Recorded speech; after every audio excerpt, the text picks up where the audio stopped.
Shalom, selamat pagi, salam sejahtera bagi kita semua. Tema renungan kita pada pagi hari ini berjudul Waktu untuk tumbuh ke arah Kristus.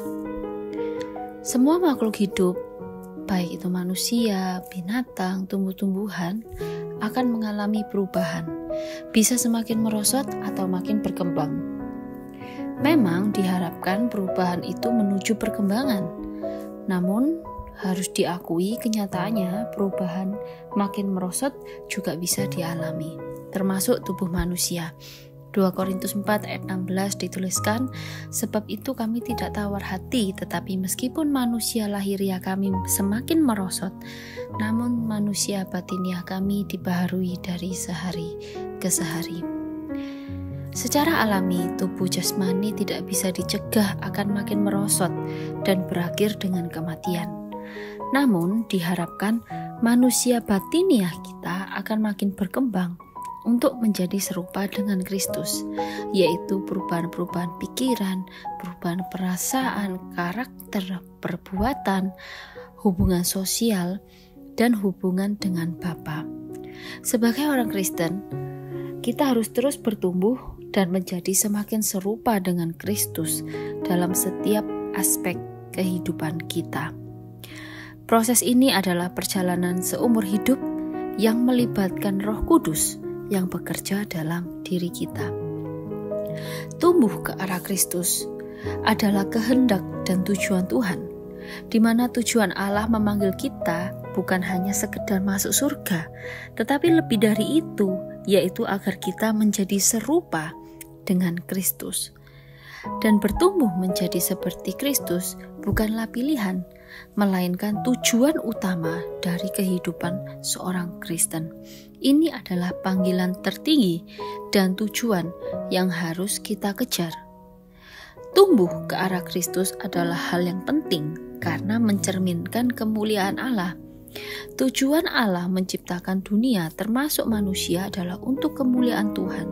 Ketika kita semakin serupa dengan Kristus dalam karakter, dalam perbuatan, kita akan memancarkan kemuliaan Allah kepada dunia. Hidup kita akan menjadi kesaksian yang hidup tentang siapa Allah itu dan bagaimana Dia bekerja dalam kehidupan manusia. Tumbuh ke arah Kristus adalah hal yang penting karena bisa menjadi berkat, di mana pertumbuhan rohani kita secara langsung berhubungan dengan kemampuan kita untuk menghasilkan buah roh seperti kasih, sukacita, damai sejahtera, kesabaran, kemurahan, kebaikan, kesetiaan, kelemah lembutan, dan penguasaan diri. Buah-buah ini bukan hanya memberkati diri kita sendiri, tetapi juga orang-orang di sekitar kita. Lalu tumbuh ke arah Kristus adalah hal yang penting untuk mempersiapkan diri kepada kekekalan. Keserupaan dengan Kristus akan mempengaruhi kemuliaan kelak. Sifat-sifat Kristus yang kita kembangkan di dunia ini akan menjadi bagian dari diri kita di kekekalan bersama dengan Tuhan. Masuk ke surga adalah karena iman, bukan karena perbuatan, bukan karena pelayanan. Namun, kemuliaan di surga ditentukan oleh apa yang kita buat di dalam persekutuan dengan Kristus. Kehidupan Kristen yang serupa dengan Kristus akan sangat mempengaruhi kemuliaan yang akan kita terima di surga kelak. Alkitab mengajarkan bahwa ada tingkatan-tingkatan kemuliaan di surga. Meskipun semua orang percaya akan menerima kehidupan kekal dan sukacita di hadapan Allah, tetapi tingkat kemuliaan yang kita nikmati itu berkaitan erat dengan bagaimana kita hidup dan melayani Kristus di bumi. Tumbuh ke arah Kristus adalah suatu proses.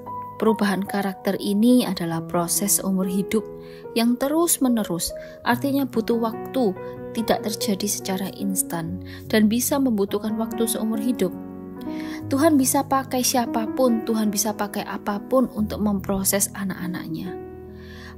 Tuhan bisa pakai Roh Kudus, di mana Roh Kudus ini yang memegang peranan penting. Bagian kita adalah menyerahkan diri untuk mau dibentuk oleh Roh Kudus.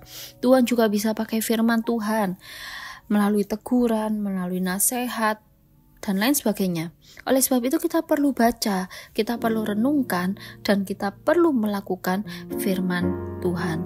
Lalu Tuhan juga bisa pakai hubungan kita dengan sesama atau juga peristiwa-peristiwa dalam kehidupan kita, baik itu peristiwa yang senang maupun yang tidak menyenangkan. Dan tumbuh ke arah Kristus itu ada batasnya.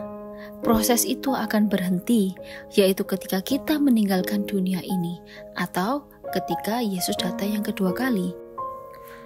Oleh sebab itu, saat inilah saat kita untuk tumbuh ke arah Kristus. Mari kita memberi diri untuk taat pada pimpinan Roh Kudus. Mari kita membiarkan diri kita untuk mau diproses, untuk mau dibentuk oleh Roh Kudus. Dan mari kita lakukan firman Tuhan dengan setia. Amin. Tuhan Yesus memberkati.